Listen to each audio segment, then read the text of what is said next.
नमस्कार, मैं हर्षित तिवारी। अभय न्यूज के मंगलवार के बुलेटिन में आप सभी का स्वागत है। आइए चलते हैं उज्जैन जिले की खास खबरों की ओर। इस बुलेटिन के प्रायोजक है आर.के. निवास बाय आर.के. डेवलपर्स। जिला अस्पताल में विवाद थमने का नाम नहीं ले रहे हैं। रविवार को तहसीलदार द्वारा डॉक्टर से विवाद के बाद मरणासन बयान फाड़ने की घटना के बाद सोमवार रात घायल पिता पुत्र का इलाज कराने पहुंचे महिला पुरुषों ने हंगामा किया। ड्यूटी डॉक्टर से महिला ने हाथापाई की और अस्पताल चौकी के एएसआई को भी थप्पड़ मार दिया। सूचना मिलने के बाद 4 थानों की पुलिस अस्पताल पहुंच गई और उत्पात करने वाले 5 लोगों को गिरफ्तार कर लिया। इनमें 3 महिलाएं शामिल हैं। घटना कल रात की है। कानीपुरा रोड पर न्यू इंदिरा नगर निवासी 51 वर्षीय अनिल सिंह और उसके 23 वर्षीय बेटे शुभम का एक्सीडेंट हो गया था। दोनों को लेकर परिजन जिला अस्पताल पहुंचे थे। यहाँ ड्यूटी पर मौजूद डॉक्टर दीपक शर्मा ने कहा कि दोनों को भर्ती कर लेते हैं।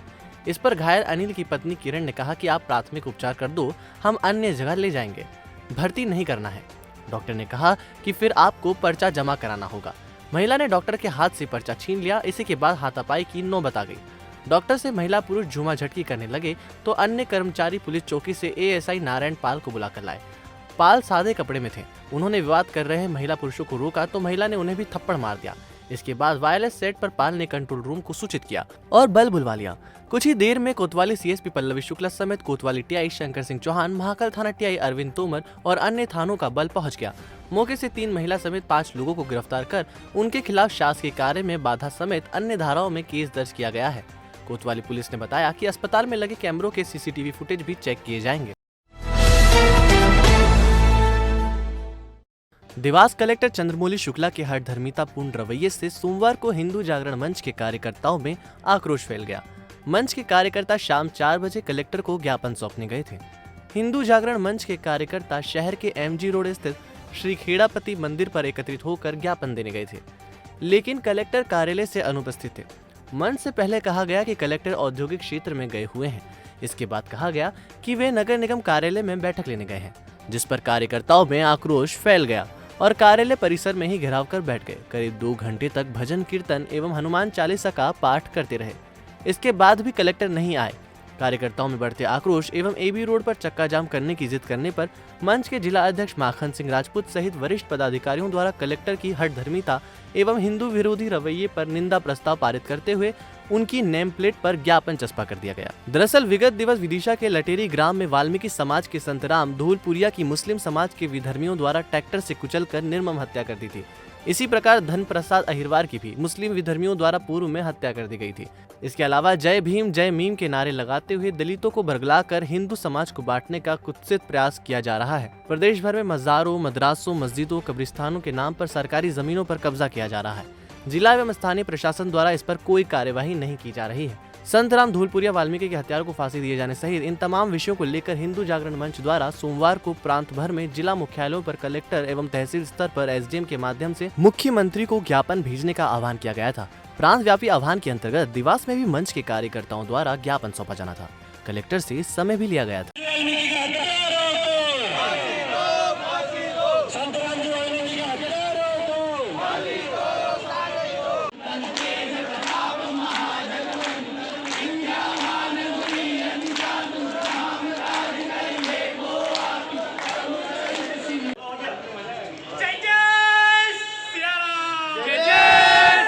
मालवा प्रांत में स्वर्गीय संतराम वाल्मीकि की हत्या गंजवासदा में ट्रैक्टर को चलकर विधर्मियों द्वारा किया गया, जिसमें शासन प्रशासन के अधिकारी भी लिप्त हैं हत्यारों के साथ। 4 लोग जलाए भी गए। 4 लोगों। इसके बाद में भी देवास जिले में भी वो स्थिति बनने वाली है। यहाँ भी लैंड माफिया, भू माफियाओं में कई लोग संलिप्त हैं। उसी संदर्भ में हम संतराम वाल्मीकि को हत्यारों को फांसी दिलाने के लिए यहाँ ज्ञापन देने जिलाधीश महोदय से समय लिया गया था, पर जिलाधीश महोदय की हठधर्मिता के कारण हम 2 घंटे से कार्यालय में प्रतीक्षारत रहे उनके कार्यालय में। और पहली बार नहीं, ये चौथी बार है जिलाधीश की हठधर्मिता।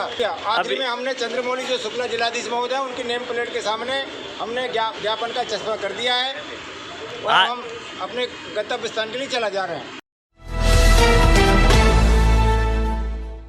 देवास के कांग्रेस के 15 माह के कार्यकाल में कुशासन, अराजकता और भ्रष्टाचार का बोलबाला था। महाराष्ट्र में जिस प्रकार एक चिट्ठी से उजागर हुआ है कि कांग्रेस समर्थित सरकार में बैठे लोगों द्वारा अवैध करोड़ों रुपए की उगाही चल रही है, ठीक उसी प्रकार कांग्रेस के 15 माह के कार्यकाल में अवैध उगाही की गई, भारी भ्रष्टाचार हुआ। कमलनाथ सरकार के दौरान आयकर के छापों में सीबीडीटी ने उजागर भी किया है, जिनकी जांच जारी है। निश्चित ही जांच एजेंसी इन सारे संगठित भ्रष्टाचार का खुलासा कर दोषियों पर कार्रवाई करेगी। संगठित गिरोह बनाकर भ्रष्टाचार कांग्रेस की शासन संस्कृति रही है। यह बात भाजपा जिला कार्यालय पर प्रदेश सरकार की 1 साल की उपलब्धियों पर पत्रकार वार्ता के माध्यम से चर्चा करते हुए भाजपा प्रदेश मंत्री रजनीश अग्रवाल ने कही। पत्रकार वार्ता में भाजपा प्रदेश मंत्री रजनीश अग्रवाल ने कहा कि कमलनाथ की कांग्रेस सरकार ने किसानों को धोखा दिया। कांग्रेस सरकार ने खाली खजाना का बहाना बनाकर विकास कार्य ठप कर दिए थे। कांग्रेस सरकार में गरीबों के सपनों को कुचलकर प्रधानमंत्री आवास योजना की 2,33,000 घरों की राशि पर रोक लगा दी, जबकि शिवराज सरकार ने न केवल प्रधानमंत्री आवास योजना को गति दी, बल्कि देश में दूसरा स्थान भी इस योजना के क्रियान्वयन में प्राप्त किया है। कांग्रेस के कार्यकाल में माफियाओं पर कार्रवाई के नाम पर वसूली अभियान के तहत व्यापारियों को परेशान किया जा रहा था। भाजपा की सरकार के कार्यकाल में 1 साल में भूमाफियाओं से 3,000 हेक्टेयर भूमि मुक्त कराई गई, जिसकी कीमत लगभग 10,000 करोड़ की है। कांग्रेस सरकार तुष्टीकरण की राजनीति करती रही। नागरिकता संशोधन कानून के समर्थन करने वालों पर अत्याचार और संसद के बनाए कानूनों के विरोध करने वालों, पुलिस के वाहन चलाने वालों, पथराव और दंगा अराजकता फैलाने वालों को संरक्षण देते रहे। उज्जैन में नागरिकता संशोधन कानून का समर्थन करने वाले भाजपा अनुसूचित जाति मोर्चा के महामंत्री योगेश सांगते को NSA कानून के तहत जेल भेज दिया गया। योगेश ने महाकाल मंदिर के मार्ग पर CAA के विरोध में धरना देने का विरोध किया था। वे लव जिहाद के पक्ष में तर्क देकर खड़े हो गए। दंगा फसाद करवाकर वोट बैंक की राजनीति करते रहे। हमने धर्म स्वतंत्रता विधेयक लाकर धोखाधड़ी कर हमारी बेटी बहनों के साथ में खिलवाड़ करने वालों के विरुद्ध सख्त कानून बनाकर 10 साल तक की सजा का प्रावधान किया। भारतीय जनता पार्टी की शिवराज जी के नेतृत्व में चलने वाली सरकार ने सेवा का संस्कार और विकास की रफ्तार बताई है। जनता को राहत मिली है। पहले कमलनाथ जी की 15 महीने की सरकार, बाद में कोरोना काल के कारण संकट गहरा हुआ था, लेकिन इसके बाद भी विकास कार्यों को गति देने का काम, जन कल्याणकारी योजनाओं चलाने का काम हुआ।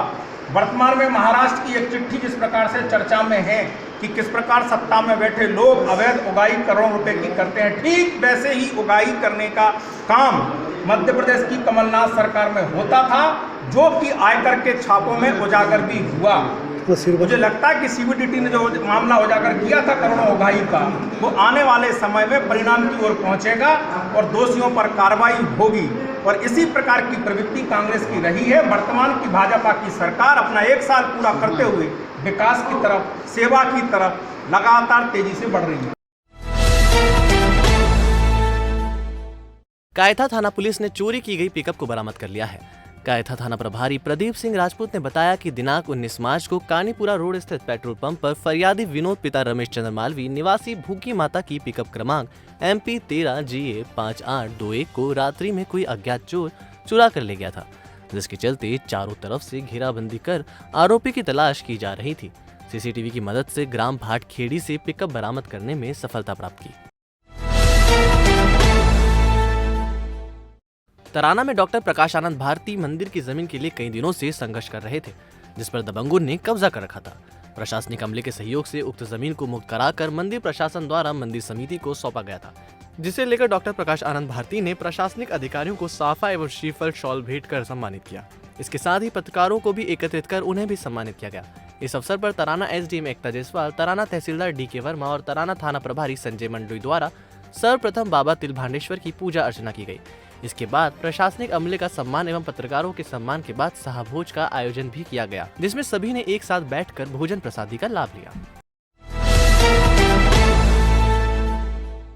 उन्हेल नगर में खाटू श्याम भक्तों द्वारा MP मांगलिक परिसर पर खाटू श्याम की महाआरती के साथ ही भजन संध्या का आयोजन किया गया, जिसमें गायक कलाकारों द्वारा सुमधुर गीतों की प्रस्तुति दी गई।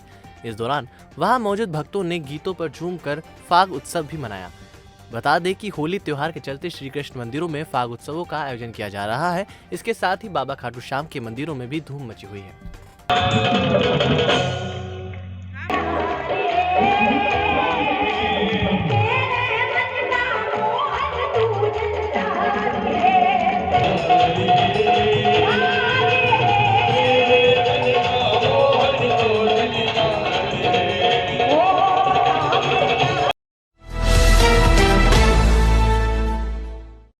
तो आपने देखी उज्जैन जिले की खास खबरें।